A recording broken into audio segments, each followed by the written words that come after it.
All right, guys, welcome back to the DM and Friends. I am DM Angelo, and today we are rolling right along in our weird Gear Chronicles.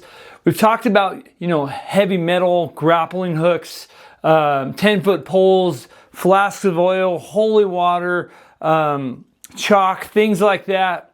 But today we're talking about an item that weighs absolutely nothing, costs 0 gold pieces, and makes modern players, laugh out loud when, they see it written down on the character sheet.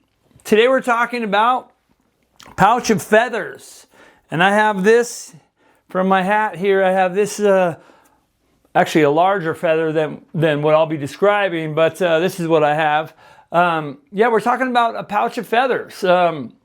Now, if a 5th edition player, sees feathers on a sheet, right, they assume it's useless. Maybe a spell component, for featherfall or fly or something like that, right?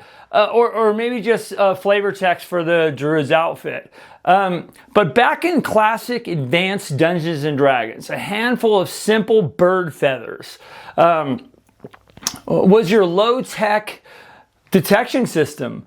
It was a way for, reading unseen hazards in the dungeon, before, they read you. So let's talk about why this weightless piece of fluff is a master class in old school player skill. All right, let's get right down to it. So let's talk about a little bit of history and dungeon design. So, back in the early days of the game, dungeons weren't just static boxes filled with monsters waiting to fight you. They were a living, breathing, subterranean environment, right? Gary Gygax and the early designers loved to include hazards that didn't have a physical form. Things like shifting air currents, pocketed areas of poisonous gas, right? Invisible magical fields, and secret unmapped ventilation shafts. In modern games, if you want to find a secret door or sense a trap, you roll perception or investigation or whatever other skill that's on your sheet, right? The mechanics do the heavy lifting, right? But in old school, you had to interact with the environment directly. And how do you interact with moving air or invisible traps, right? You use something light enough to react to them. Feathers became, I believe they became a staple for veteran dungeon crawlers because they allow the party to visualize the invisible forces of the dungeon without, risking a single point of damage. It's like that 10-foot pole. It was the ultimate way to let the dungeon reveal its own secrets. So, how does a handful of bird feathers actually save your life down in the dark? The uses are incredibly clever if you break down into, if you break out of the modern mindset, right? And this is 4 ways that I've seen it, that used either by myself or in my group, right? So number 1 is finding secret doors, via like air currents, right? So this is a pro level old school trick. You enter a dead end stone corridor, but you suspect there's a hidden passage, right?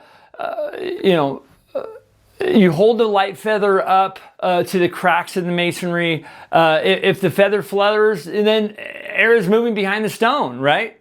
You just found a secret door using a piece of bird fluff, right? So another one that I've seen use is detecting poisonous gas fields, right? So deep underground, right? Heavy toxic gases, or poisonous vapors, choking gases. in stagnant rooms, right? Before your party walks down, a sloping hallway, you toss a bunch of feathers forward. If it drifts naturally, the air is clear, right? If it drops straight down like lead or shifts erratically due to chemical currents, you stop. Right, so maybe the DM would allow them to detect that gas without even going in there if the feather reacts differently. Right, I've seen that in a game I was in from another DM. Somebody pulled out feather and it allowed it, and we definitely it saved some damage for sure. So here's another one too, and I've seen an ingenious player in one of my games use this in a silent alarm, a tripwire tester, right? Let's say you find a hallway that looks way too clean, right? So is there an invisible tripwire or a magical trigger somewhere? You blow a handful of tiny down feathers down the hall, or down the corridor.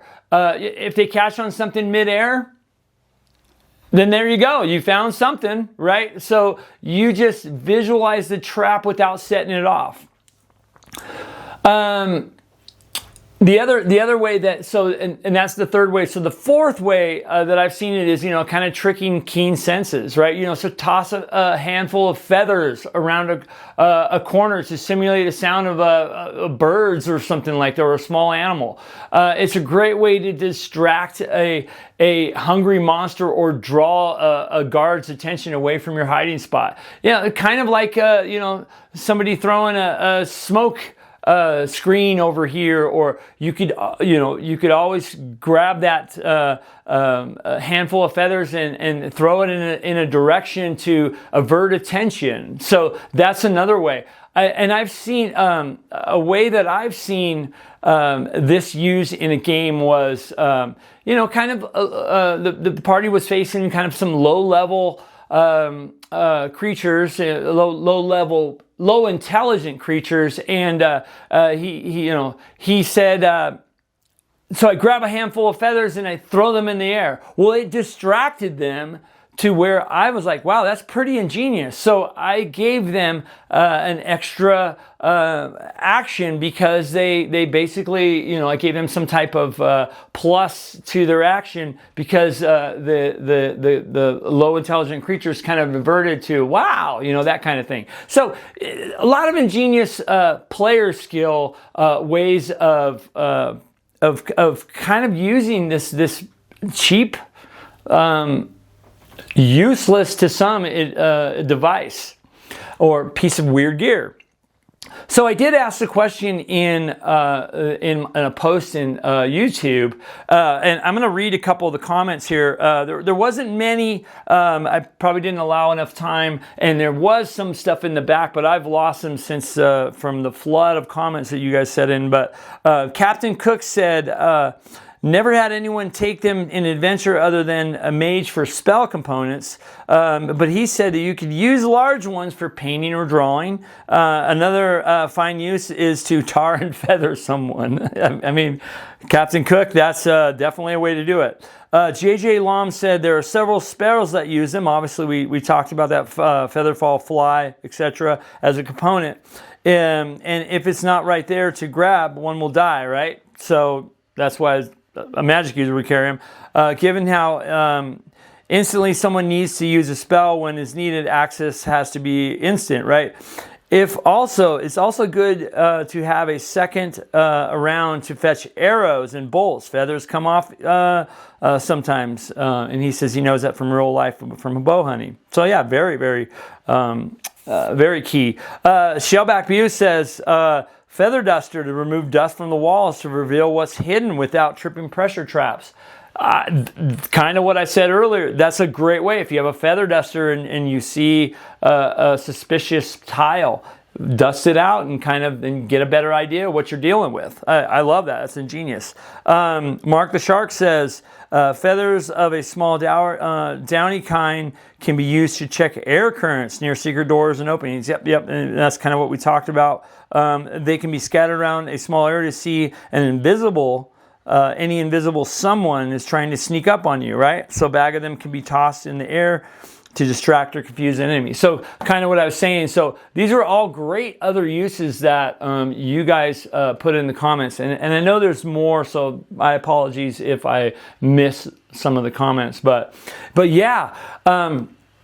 So let me talk about maybe some of the logistics. I've been doing these videos where I give you examples and then kind of talk about maybe some of the drawbacks or whatever, right? So because this is the DM and Friends, right?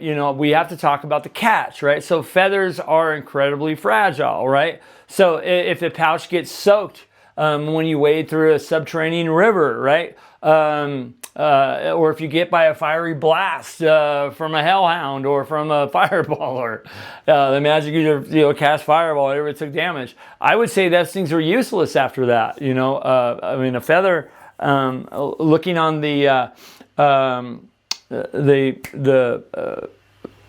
saving throw table for items, feathers aren't going to, they're not going to survive fire very well. So, they can turn into a soggy, charred mess. You have to keep them dry, protect them from being crushed, or manage them carefully, right? You just... And just like a bag of marbles, once you blow a handful of feathers down a dark corridor to check for traps, right? You aren't getting them back. Maybe as a DM, maybe you would allow them to recover them, but they might be one-time use stuff. So because then they're going to get dirt all over them, their efficiency is going to be depleted. That kind of thing. I would say they're kind of a delicate, limited resource to have, and it forces you into that kind of classic risk versus reward thinking, right? Do I burn a feather to check this hallway and risk not having it for my feather fall spell, or do I trust my boots and save them for the lower levels, right? That physical reality makes every single choice count, and that's the classic decision pressure that I talk about all the time. So, all right, you guys. Well, in closing here, the feather perfectly shows what this series is about. It's a shift in how you look at the game. It proves that you don't need a high-level character ability or magical item to outsmart a complex dungeon layout. Sometimes the most powerful tool in your inventory is completely non-magical, like I've been saying in all of these videos here. Completely free or very, very cheap, couple copper, and completely simple, right? So next time you're preparing for your game, ask the DM if you can scavenge some feathers from the local tavern, chickens or wild bird. Keep them in a dry pouch in your belt. Stop relying entirely on your D20 rolls. Start interacting with the physical environment. Use that player skill. Your DM will love the creativity. And it might just keep your character and your teammates alive. So next week, you guys, we are moving from the absolute lightest item, the feather here, this guy right here. I think this is a crow feather too, by the way, that I just found it in the backyard, and I've thrown it in my hat years ago.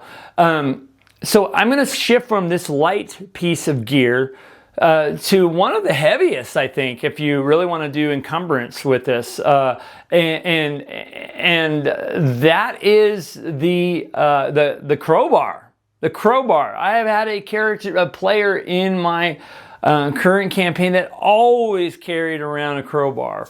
Eric Coe, whether he was a magic user or a thief or even a fighter, he always carried a crowbar, and they came in handy so many times. So you think it's just for breaking locks, right?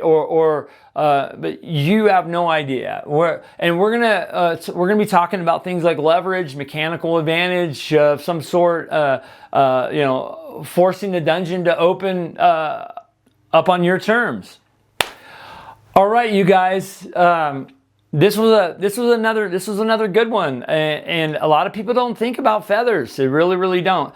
If you have an awesome story about using feathers or some kind of item like that, and how to, and how you maybe bypassed a trap, or you identified a string, that a tripwire or something, please put it in the comments. I absolutely love reading the comments and responding in the back and forth, swapping stories. Tell me about your stories, you guys, with everyone, for everyone in the community to see. And if you are enjoying the Weird Gear Chronicles, make sure you hit that like button. Make sure you subscribe and share it with your gaming group. And go back and look at the rest of this playlist, the Weird Gear Chronicles. I really cannot believe the response to this. Because it is true. We use this stuff in old school. We use it. We don't rely on a die roll every single time, or a stat on our character sheet. We thought about, how can we get around this trap? How can we identify this trap? How can we tweak this situation? So we always used weird gear. It's just part of the old school game. All right, you guys, as always, I am DM Angelo. This is the DM and Friends, and I love Dungeons and Dragons. My thing is Advanced Dungeons and Dragons, but I love D&D. I love all D&D, and I especially love the old school D&D, and I especially love you guys. So thank you so much for being here. Take care of yourselves. Be good to each other, and bye-bye.